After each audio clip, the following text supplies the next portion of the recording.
इस प्रोग्राम के प्रायोजक हैं wahcard.com। सजाए हर जगह हमारे साथ।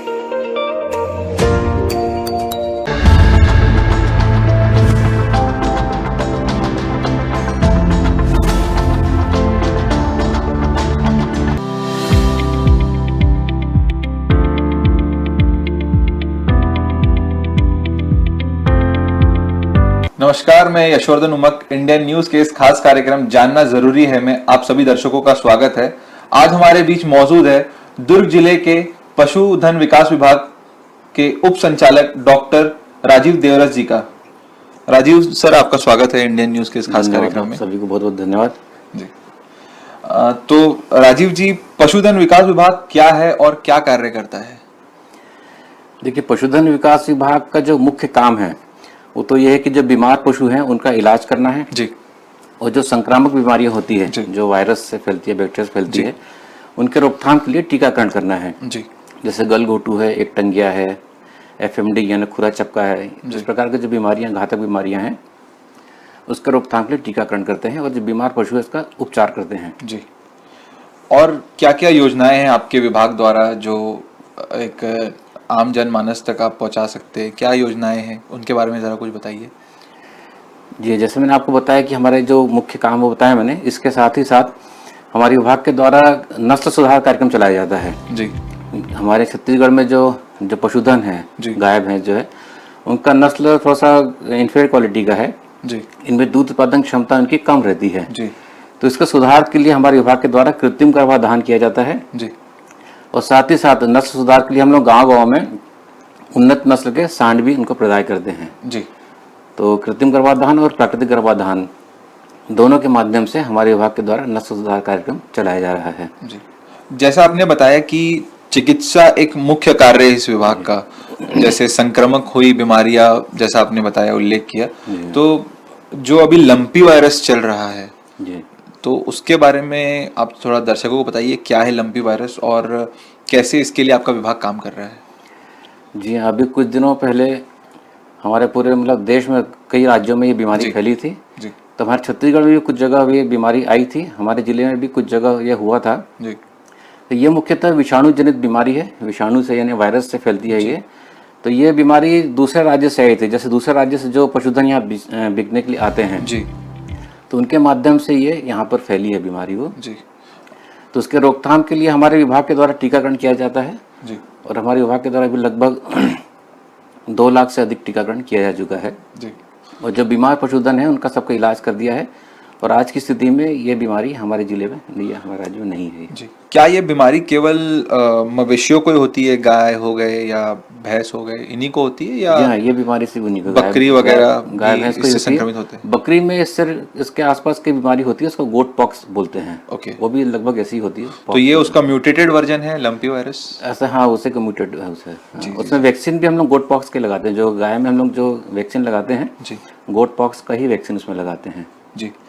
और इस विभाग के द्वारा कैसे हितग्राही लाभ उठा सकते हैं? क्या क्या योजनाएं हैं, चूंकि कि इस विभाग के द्वारा जो हितग्राही कैसे इससे जुड़ सकते हैं और कैसे इस विभाग से फायदा उठा सकते हैं? जी, आपने बहुत अच्छा प्रश्न पूछा है ये कि हमारे विभाग के द्वारा टेक्निकल वर्क के साथ जी, जो पशुपालक है उनकी आमदनी बढ़ाने के लिए भी कुछ योजनाएं चलाई जाती है। तो इसी एक योजना है बैकयार्ड कुक्कुट योजना। जी। इसमें क्या होता है कि जो हितग्राही होते हैं उनको 45 चूजे हम लोग लगभग 1 महीने के चूजे देते हैं जी। और साथ में कुछ दिनों के लिए उनका दाना भी देते हैं जी। तो इसको उनको बड़ा करके उसमें उनकी अतिरिक्त आमदनी पैदा कर सकते हैं कुक्कुट पोल्ट्री फार्मिंग? हाँ, पोल्ट्री फार्म। हाँ। तो इसके लिए आप लोग दाना वगैरह अन्न प्रोवाइड कराते हैं? हाँ, और सब्सिडी भी मिलती है इसके लिए सरकार द्वारा? जी जी। तो इसके लिए जमीन वगैरह खुद की होनी चाहिए या कैसा क्या होना चाहिए? नहीं, इसके लिए जमीन की वो बाउंडेशन नहीं है जी। ये तो मेनली मतलब गरीब लोगों के लिए है ये। तो इसमें जो SC ST वर्ग के जो हमारे हितग्राही भाई बहन हैं उनको हम लोग 90% अनुदान दिया जाता है, मतलब उसको सिर्फ 10% देना है उनको। मतलब 3000 का यूनिट कॉस्ट है इसका जी, तो उनको सिर्फ 300 रुपये देने पड़ते हैं जी। और जो सामान्य वर्ग के हैं उनके लिए 75% अनुदान मिलता है। कुक्कुट पालन के अलावा और क्या क्या पालन का है आपके विभाग में? कुक्कुट पालन के अलावा हमारे यहाँ गौ पालन के लिए भी ऋण दिया जाता है, उसको राज्य डेयरी उद्यमिता विकास योजना बोलते हैं जी। इस योजना के अंतर्गत हम लोग 2 गाय या 2 भैंस पशुपालक को देते हैं जी। इसकी जो इकाई लागत है 1,40,000 रुपये है जी। उसमें 50% अनुदान हमारे विभाग के द्वारा दिया जाता है जी। और जो SC/ST वर्ग के हितग्राही है उनको 66% अनुदान दिया जाता है। ये इसमें शायद बकरी पालन भी आता है। बकरी पालन की योजना भी है, लेकिन हमारे मुख्य योजना जो है, जो पशुपालक बकरी पालन करते हैं जी। उनके नस्ल सुधार करने के लिए हमारे विभाग के द्वारा बकरा दिया जाता है अनुदान पे। ओके। और सेम ऐसी जो गौवंश हो गए उनके भी नस्ल सुधार के लिए फिर जैसे दिया जाता होगा। जी हाँ, नस्ल सुधार के लिए जैसे मैं आपको पहले बताया था कि कृत्रिम गर्भाधान किया जाता है जी। और साथ ही साथ हमारे विभाग के द्वारा ग्राम पंचायतों में निःशुल्क सांड वितरण किया जाता है। जो अच्छे नस्ल के सांड होते हैं वो निःशुल्क हमारे विभाग के द्वारा दिया जाता है। एक सवाल इसी से जुड़ा हुआ था, चूंकि मवेशियों के उत्पादन में काफी कमी देखी जा रही है और जो डेयरी वाले रहते हैं वो तरह तरह के इंजेक्शन और दूध में मिलावट की भी शिकायतें बहुत आती है, यूरिया हो गया या कुछ मिला दिए, जिससे जो आम जनमानस है जो कंज्यूम करते हैं, मिल्क कंज्यूम करते हैं, तो उनको बीमारियां होती है, तबीयत में काफ़ी तबीयत खराब होने की शिकायतें काफ़ी मिली है। तो उत्पादन कैसे बढ़ाया जा सकता है पशुओं का, इसके लिए क्या विभाग क्या कर रहा है? जैसे आपने चूंकि बताया कि क्रॉस ब्रीडिंग वगैरह से इसका हो रहा है, और क्या इसके लिए किया जा रहा है आपके विभाग द्वारा? हमारे विभाग के द्वारा इसके साथ ही साथ जो एक्चुअल में इसका दूध उत्पादन बढ़ाने के लिए सबसे प्रमुख इसका स्रोत होता है हरा चारा। ओके। तो हमारे विभाग के द्वारा कुछ हरे चारे का बीज प्रदाय किया जाता है जी। जैसे बरसीम है, ज्वार है, तो इसको हम पशुपालकों को देते हैं, फिर वो अपने खेत में लगाते हैं। उससे जो हरा चारा उत्पन्न होता है जी, उस चारे को यदि पशुधन खिलाएंगे तो इससे दूध उत्पादन बढ़ता है। जी। और जैसे मान लीजिए कोई यदि नया पशुपालक है जो पशु पालना शुरू किया है, मवेशियों को पाल रहा है, तो कम खर्चे में वो अपने पशुओं को कैसे अच्छे से अच्छा कर सकता है, उसके बारे में ज़रा आप बताइए। इसके लिए सबसे अच्छा तरीका ये है कि जैसे हमारे छत्तीसगढ़ में जो हम लोग गाय भैंस पालते हैं तो उनका मेन जो हमको देते हैं अपन धान का पैरा जी। तो धान के पैरे में जो पोषक तत्व हैं बहुत कम होते हैं जी। और साथ ही साथ उसमें एक ऑक्जेलेट नाम का एक तत्व होता है जो उसके शरीर के लिए नुकसानदायक रहता है जी। तो हम हमारे विभाग के द्वारा गांव-गांव में जाकर पशुपालकों को पैरा का यूरिया से उपचार का परीक्षण दिया जाता है जी। इनका जब यूरिया से उपचार किया जाता है तो इसमें प्रोटीन की मात्रा बढ़ जाती है, साथ ही ये अच्छा स्वादिष्ट भी हो जाता है और जो ऑक्जेलेट जो होता है, जो हानिकारक तत्व होता है, वो उसमें से हट जाता है ये। और जैसे आप देखते होंगे कि आवारा पशु सड़कों पे काफ़ी ज़्यादा दिखते हैं आजकल, तो उसके लिए आपका विभाग कुछ करता है? क्योंकि आपका विभाग चिकित्सा से जुड़ा हुआ है, मगर आवारा पशुओं को आप देखते होंगे कि आए दिन ये समस्या खासकर बारिश के सीजन में ज़्यादा बढ़ जाती है, तो उसके लिए आपका विभाग क्या करता है?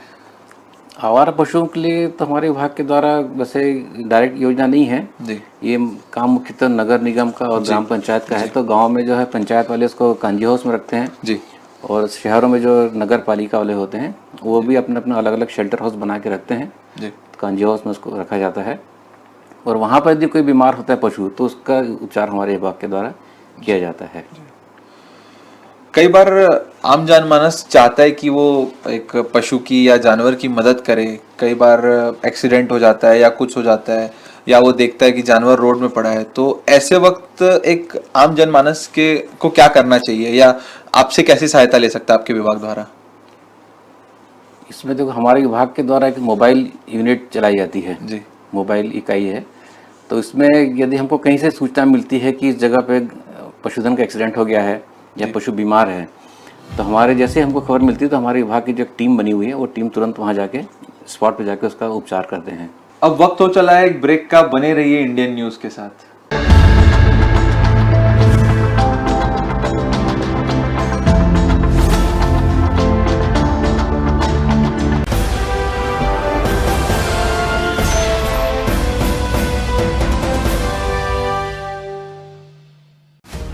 पूरे भारत में कहीं भी कभी भी सबसे कम किराए पर बुक करें वन वे टैक्सी rahultravels.com पर। Looking for a reliable online shopping site? Welcome to walkhart.com. We offer the best quality products at the lowest price with easy and fast delivery options. Search, discover, and choose from a wide selection of lifestyle essentials, such as home decoration, garden decoration, hotel decoration, fountains, donation boxes, school products, kids' corner, sports, tent decoration, wide range of cricket bowling machines, and many more. We combine innovation and tradition to give you the best in the market.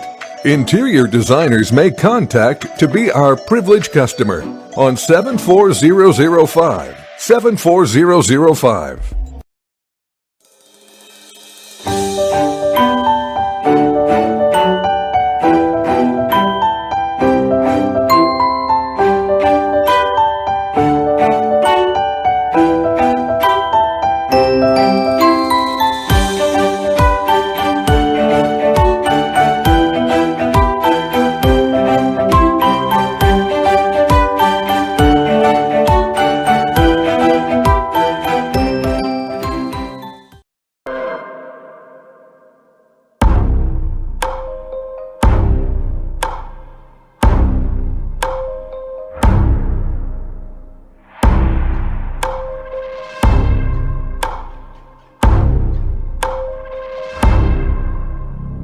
प्रशिक्षण जो रोजगार दिलाए। Computer hardware, mobile servicing course, electrical course, electronics course, refrigeration, air conditioning course, छात्रावास की सुविधा। Indu technical institute, T market power house, जिला दुर्ग, Chhattisgarh. Mobile number 9827194279, 7415674157। ये है इंदु ब्रॉडकास्टिंग प्राइवेट लिमिटेड और आप देख रहे हैं इंडियन न्यूज, हर पल, हर क्षण, हर सच।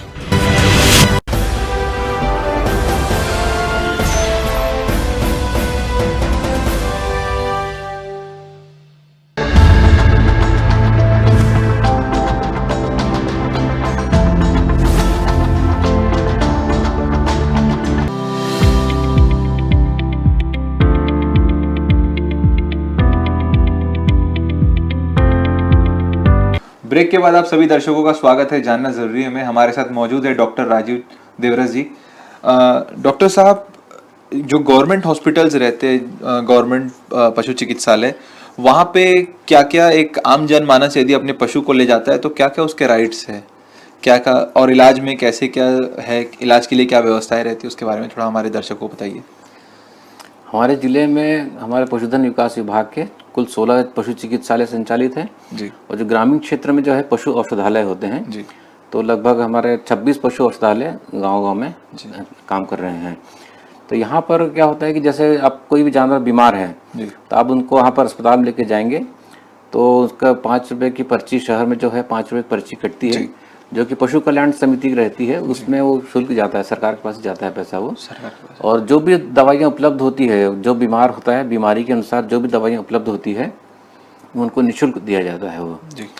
और उसके अलावा पशु कल्याण समिति में कुछ हर एक चीज़ों का अलग अलग फीस बनी हुई है। तो कुछ सर्टिफिकेट चाहिए हो, कुछ जैसे आपको एनिमल्स को कहीं दूसरे ज़िले में लेके जाना हो जी, या ट्रेन में लेके जाना हो, करवाना हो जी, तो उसके लिए भी वो लोग स्वास्थ्य प्रमाण पत्र मांगते हैं वो। तो उस प्रकार प्रमाण पत्र के लिए उसके लिए निर्धारित शुल्क बना हुआ है, वो सबका अलग अलग शुल्क है उसका। मान लीजिए मैं चूंकि दुर्ग जिले की बात करूं, मान लीजिए मैं भिलाई में रहता हूं और मुझे दुर्ग स्वास्थ्य जो पशु चिकित्सक केंद्र है वहां से मुझे चाहिए होगा सर्टिफिकेट, तो क्या जिस जिले में मैं हूं, जिस शहर में मैं हूं, वहीं से लेना पड़ता है कि कहीं जिले में कहीं से भी ले सकते हैं ये सर्टिफिकेट? नहीं, सामान्यतः तो आप जहाँ के हो वहीं से लेना चाहिए, लेकिन जिला चिकित्सालय जो हमारा बना हुआ है वहाँ से भी आप ले सकते हैं। जिला चिकित्सालय जो है पूरे जिले के लिए है वो, तो आप वहाँ से भी आप ले सकते हैं वो। एक गवर्नमेंट हॉस्पिटल और एक प्राइवेट क्लिनिक, इसके लिए क्या, क्यों ऐसी लोगों की धारणा है कि मैं प्राइवेट क्लिनिक में जाऊं, गवर्नमेंट में इलाज अच्छा नहीं होता? ये जो धारणा है, जो मिथ है, इसके बारे में थोड़ा बताइए। क्यों ऐसा होता है कि एक प्राइवेट क्लिनिक में जो अपने पशु को, पेट को ले जाना पसंद करते हैं, ना कि गवर्नमेंट में? नहीं, ये तो एक मिथ है, जैसा आपने कहा मिथ ही है ये जी। एक्चुअली में क्या होगा, आजकल के हमारे इंसानों की मानसिकता ये है कि जहाँ पर पैसा अधिक लिया जाता है जी, या जहाँ पर पैसा लगता है, फीस लगती है जी, वहाँ काम अच्छा होता है, ऐसी हर इंसान की ऐसे मानसिकता है जी। लेकिन ऐसा नहीं है। वही डॉक्टर लोग जो है शासकीय चिकित्सालय में रहते हैं, वही प्राइवेट भी कर, मतलब जैसे उसी टाइप के डॉक्टर रहते हैं वो भी जी। और जो भी दवाइयाँ अच्छे से अच्छी दवाई दी जाती है आजकल हमारे विभाग के द्वारा, जो भी अच्छी स्टैंडर्ड की दवाइयाँ हैं वही दवाइयाँ उपलब्ध रहती है और उपचार भी उनका उसी स्टैंडर्ड से किया जाता है। जी, उसमें कोई फ़र्क नहीं है। ओके, तो ये तो हो गया कि प्राइवेट और गवर्नमेंट में। और गवर्नमेंट में जैसे आपने बताया कि आपके केंद्र भी है और औषधालय भी है, तो औषधालय किस चीज़ में काम करते हैं बेसिकली? क्या वो एक मेडिकल स्टोर जैसे रहते हैं या? नहीं, पशु औषधालय जो है वो ग्रामीण क्षेत्र में रहते हैं। जी। अब जैसे हमारे जो शहरी क्षेत्र में रहते हैं, जैसे विकास खंड स्तर पे जो होते हैं जी। और जिला स्तर पे वो पशु चिकित्सालय रहते हैं। जी। और ग्रामीण क्षेत्र में क्योंकि पशु चिकित्सालय पूरा एरिया कवर नहीं कर सकता है, जी। तो वहाँ पर पशु औषधालय होते हैं और वहाँ पर जो रहते हैं डॉक्टर्स, उनको सहायक पशु क्षेत्र अधिकारी बोलते हैं, AVFO बोलते हैं, असिस्टेंट वेटनरी फील्ड अफसर रहते हैं वो। ओके। ये मतलब डिप्लोमा होल्डर रहते हैं ये। ओके। और इनके द्वारा गांव-गांव में घूम के टीकाकरण और उपचार काम किया जाता है। जी। जो मतलब जानवर अपने नहीं ला सकते हैं वहाँ पर, तो वहाँ घर जाके भी हमारे विभाग के द्वारा किया जाता है। AVFO इसके लिए कहीं पे अप्लाई करना पड़ता है या? नहीं, डायरेक्ट वहाँ अस्पताल में आप संपर्क करेंगे तो वो हो जाता है। और एकमात्र मेरे ख्याल से हमारा विभाग पर ऐसा है कि जो कि पशुपालक के घर में जाके अपने सेवाएं देता है, चाहे टीकाकरण हो, चाहे उपचार हो, चाहे वो बधियाकरण काम हो, कोई भी जो काम हो, तो हमारे विभाग के द्वारा पशुपालक के घर में जाकर सेवा दी जाती है। यदि मान लीजिए मेरे यहाँ कोई पशु है, मैंने एक डॉग को लाया कि नया पपी लाया मैंने, तो मुझे टीकाकरण कराना है, तो उसके लिए भी आते हैं या कोई बीमारी, गंभीर बीमारी रही तभी विभाग के लोग आते हैं? नहीं, किसी के लिए भी आ सकते हैं। जैसे मान लो बहुत ज़्यादा गंभीर बीमार हो, वहाँ पर नहीं ला सकते हो आप, ऐसी सुविधा नहीं कि अस्पताल लाने में असमर्थ है, तो आप वहाँ के डॉक्टर का रिक्वेस्ट करेंगे तो घर पे आके भी ओके, तो पहले मतलब हमको वहाँ चिकित्सालय जाना पड़ेगा और एक अपॉइंटमेंट लेनी पड़ेगी कि हमारे यहाँ जी ऐसे ऐसे। जी। और एक बहुत गंभीर समस्या है आज के डेट में पशु क्रूरता की, एनिमल वायलेंस की। हम जो देख रहे हैं कि लोग गाड़ी में कुत्ते को बांध के घसीट रहे हैं, या कोई गाड़ी में से ही कुत्ते को दौड़ा रहा है, या कोई छत पर से फेंक दे रहा है, तो इसके लिए आपका विभाग क्या करता है सर? देखिए, भारत सरकार के द्वारा जैसे इंसानों के प्रति जो क्रूरता होती है, तो क्रूरता को रोकने के लिए अलग अलग कानून बने हुए, नियम बने हुए हैं। वैसे पशुओं के प्रति भी यदि कोई क्रूरता करता है तो उस क्रूरता का रोकथाम के लिए भी नियम बने हुए हैं, कानून बने हुए हैं। 1960 का जो पशु क्रूरता निवारण अधिनियम है, इस अधिनियम के अंतर्गत जो उसकी जो धारा 11 है, उसमें कुछ नियम बने हुए हैं कि जैसे आप अपने किसी पशु को आपने पाला हुआ है, उसको आप खुला छोड़ देते हैं तो क्रूरता श्रेणी में आता है। यदि आप पशु पाले जरूर हैं लेकिन उसको आप मार रहे हैं, उसको भूखा रख रहे हैं, वो भी क्रूरता की तो वो भी क्रूरता की श्रेणी में आता है। इसके अलावा भी आप जैसे किसी पशु को आप कई लोग आते हैं पत्थर मार देते हैं, लट्ठी मार देते हैं, चलते फिरते हैं जी, तो वो भी क्रूरता की श्रेणी में आता है वो। उसके अलावा मतलब और भी कई कानून बने हुए हैं। जैसे हम जू में घूमने के लिए जाते हैं, चिड़ियाघर में, तो कई लोग देखा कि आप वहाँ के जो पशु हैं उनको जबरदस्ती छेड़ते हैं, उनको कुछ भी खिलाते हैं, तो वो भी क्रूरता श्रेणी में आता है और इसके लिए भी सजा हो सकती है उनको। तो मैं अब सबसे निवेदन करना चाहता हूँ कि आप किसी भी चिड़ियाघर में घूमने के लिए जाएं तो आप सिर्फ उसको देखें, न तो उसको चिढ़ाएं, न उसको मारें, न उसको कुछ खिलाएं। बहुत बार ये देखा गया है कि जैसे आपने जो की बात कही कि जो जू रहते हैं बड़े बड़े, जिसमें आप कहीं ऐसे जाते तो ऐसा ना करें, जैसा आपने कहा कुछ खिलाए वगैरह ना, मगर वहीं बेचने के लिए भी लोग रहते कि ये मूंगफली दे दीजिए, ये बंदर है तो इसको खिला दीजिए, तो क्या वो भी अलाउड नहीं रहता? नहीं अलाउड नहीं रहता, क्योंकि वो जो चिड़ियाघर वाले हैं वो लोग अपने इनके लिए खाने की व्यवस्था करते हैं वो। और सर जी सर, इसके अलावा भी क्रूरता में बहुत सारी चीज़ें आती हैं, जैसे पशुधन को हम लोग बेचने के लिए लेके जाते हैं बाहर, जो पशु व्यापारी रहते हैं, तो उसके लिए नियम बना हुआ है कि एक ट्रक में आप कितना ले आ सकते हो। ऐसा नहीं है कि आप जिस ट्रक की क्षमता 10 एनिमल्स की है और उसमें आपने 20 एनिमल ठूस दिए हो, तो क्रूरता श्रेणी में आता है। यदि ऐसा होता है कि हम एक आम जनमानस अगर देखता है कि उस ट्रक में ज्यादा है, तो इसके लिए वो किससे संपर्क कर सकता है कि शिकायत दर्ज करने के लिए? क्या कोई ऐसा नंबर वगैरह भी है या कुछ आप लोग का? उसके लिए निकट के पुलिस थाने में आप संपर्क कर सकते हैं और पशु चिकित्सा विभाग के अधिकारियों से भी संपर्क कर सकते हैं। जी। और SC/ST वर्ग में आने वाले हितग्राहियों के लिए क्या क्या योजना है सर आपके विभाग की?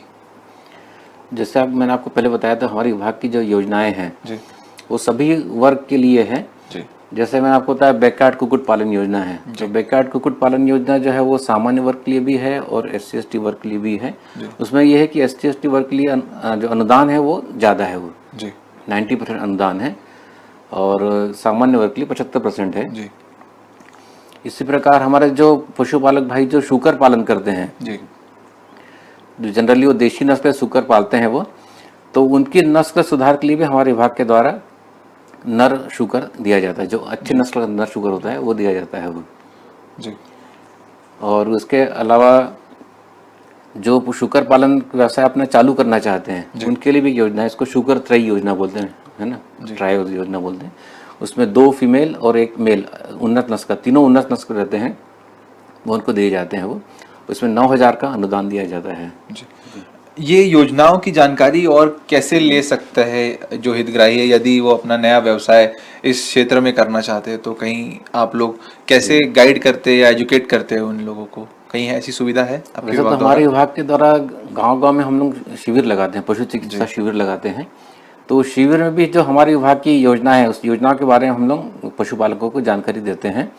उसके अलावा भी यदि कोई अच्छा पशुपालक है जो और अच्छा कुछ करना चाहता है, तो हमारे जो भी पशु चिकित्सा विभाग के अधिकारी हैं, चाहे फील्ड में AVFO हो, चाहे अस्पताल में जो हमारे डॉक्टर्स हो, उनसे संपर्क कर सकते हैं और हमारे विभाग की जो भी योजना है उसके बारे में आपको डिटेल में जानकारी आपको वहाँ मिल सकती है। जी। डॉक्टर साहब, जैसा आपने बताया कि आपके विभाग द्वारा नस्ल का सुधार किया जाता है जिससे दूध उत्पादन बढ़ता है, तो क्या जब से ये विभाग द्वारा जो ये मुहिम की गई है इसके बाद दूध बढ़ा है या बहुत ज़्यादा बढ़ा है या एक नॉर्मल रेंज से बढ़ा है? नहीं, ये आपने बहुत ही अच्छा प्रश्न किया है। मतलब मुझे ये बताते हुए बहुत ही गर्व महसूस हो रहा है कि आज हमारा देश जो है दुनिया का सबसे बड़ा दूध उत्पादक देश है। जी। पहले स्थिति ये थी कि हम लोग अमेरिका से दूध पाउडर मंगाते थे ओके। और उसको फिर लिक्विड फॉर्म में कन्वर्ट करके फिर जो दूध की जो कमी होती थी उसकी पूर्ति करते थे। जी। लेकिन आज जो हमारा देश है वो अमेरिका से भी ज़्यादा दूध उत्पादन होता है हमारे देश में। लेकिन हमारे छत्तीसगढ़ में दूध उत्पादन थोड़ा सा अभी कम हो रहा है। उसका मुख्य कारण यदि देखें तो ये है कि हमारे यहाँ छत्तीसगढ़ राज्य में जो अच्छी दुधारू नस्ल की जो गाय या भैंस है उसकी कमी है। तो उसके लिए हमारे विभाग के द्वारा कृत्रिम गर्भाधान कार्यक्रम चलाया जा रहा है और इसका बहुत अच्छा परिणाम उसका मिल रहा है। जी। हमने देखा है कि कई गाँव में जहाँ पर अच्छा काम हुआ है वहाँ पूरे गाँव की जो नस्ल है वो परिवर्तित हो गई है। जो देशी नस्ल की जो गाय है वहाँ पर साहिवाल या गिर नस्ल की जो गाय वहाँ पर संख्या उनकी बढ़ गई है, तो उस गांव का जो दूध उत्पादन जो है वो भी काफ़ी बढ़ गया है। जी। और इसके साथ ही हमारे विभाग के द्वारा गांव में सांड वितरण किया जाता है। तो जो उन्नत नस्ल का सांड जहाँ जहाँ हम लोग गाँव में देते हैं, तो उस गांव जहाँ पर सप्लाई करते हैं उसके आसपास के गाँव में पूरा नस्ल जो है वो परिवर्तन हो जाता है और इससे दूध उत्पादन काफ़ी बढ़ा है इसमें।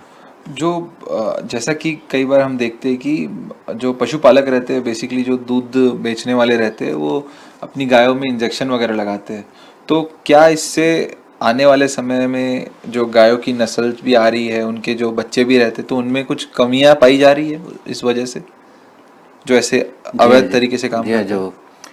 वैसे तो ये ऑक्सीटोसिन इंजेक्शन लगाते हैं दूध उत्पादन को बढ़ाने के लिए जी। लेकिन वो ऑक्सीटोसिन इंजेक्शन लगाना बैन हो गया है। यदि कहीं लगाते हुए पकड़ा गया तो उसको सजा हो सकती है ना जी। तो वो तो बैन हो गया है, लेकिन कई बार लोग चोरी छुपे उसका उपयोग करते हैं जी। तो जैसे हमको जानकारी मिलती है हम लोग कार्यवाही करते हैं वैसे उसके खिलाफ में जी। लेकिन वो नहीं करना चाहिए क्योंकि उससे क्या दूध उत्पादन थोड़ी देर के लिए बढ़ जरूर जाता है जी। लेकिन उससे गाय को बहुत नुकसान होता है। जी।